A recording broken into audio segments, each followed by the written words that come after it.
Elles sont des centaines d'espèces, multicolores, une beauté fascinante. Et en plus, elles sont peut-être l'avenir de votre voiture.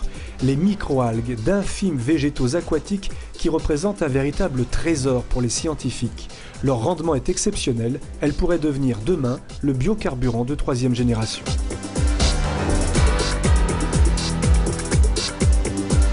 En France, tout commence à Nantes, au cœur de l'Institut français de recherche et d'exploitation de la mer.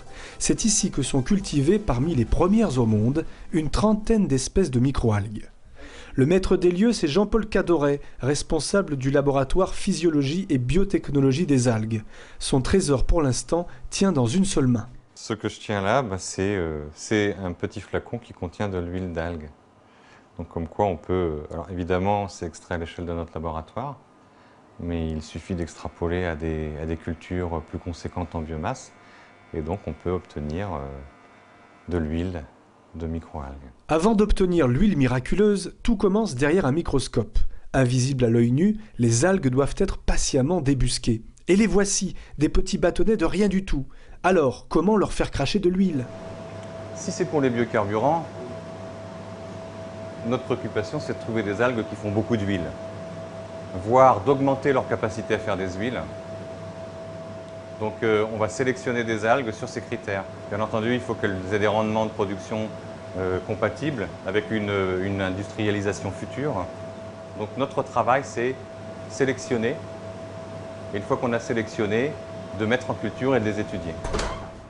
Donc vous avez toute une série comme ça de critères qui vont rentrer en ligne de compte. Et ce n'est pas forcément la couleur qui joue. Certaines vont être très très bonnes, pas forcément très très belles, comme celle-ci par exemple. Ces algues rouges sont très très très intéressantes, hein. Même si là, la culture est un peu dense. On partage avec nos collègues dans d'autres laboratoires, voire on transfère à des sociétés ou à des producteurs qui sont capables de mettre en culture ces algues et puis de donner bien entendu une biomasse bien plus importante que celle que nous utilisons quand nous faisons simplement de la recherche.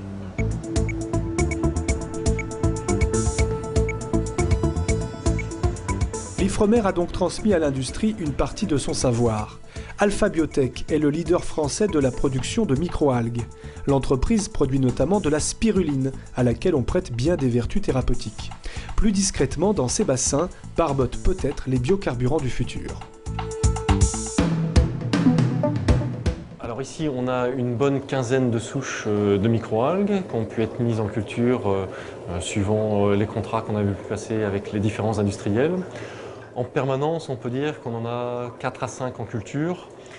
C'est ce qu'on voit ici. Les différentes couleurs, les différentes souches correspondent à différentes microalgues. Alors, on a ici des cultures contrôlées à l'intérieur, dans ce qu'on appelle des photobioréacteurs.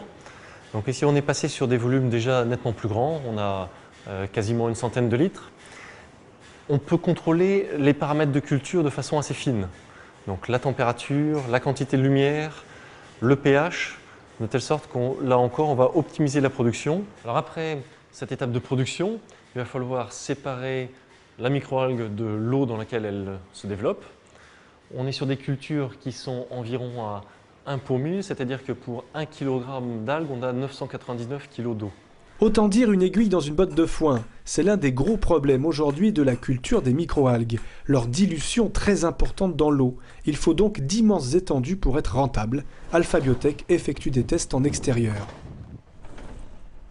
On a ici un bassin de production qu'on appelle un raceway, en forme de chemin de course, qui est agité par une roue à aubes, ce qui permet d'avoir un mouvement équivalent à celui d'une vague. Donc on va avoir le courant plus un mouvement qui amène les microalgues vers la lumière et qui leur permet d'avoir l'énergie de la photosynthèse. Alors avec un système comme ça, pour une microalgue robuste, on va pouvoir avoir des rendements équivalents à 25 tonnes par hectare et par an, ce qui est entre 3 et 5 fois plus que ce qu'on peut avoir sur des espèces agricoles classiques comme le blé ou le maïs dans nos régions. Donc c'est déjà une productivité très intéressante. Avec de tels rendements, le transfert de technologie vers l'automobile est proche. peut-être 4 ou 5 ans selon les experts. Mais certains ont déjà pris de l'avance. C'est le cas de Solazyme en Californie. Ils sont les premiers à avoir fait rouler une voiture aux microalgues. Pas peu fiers, ils font leur pub sur Internet.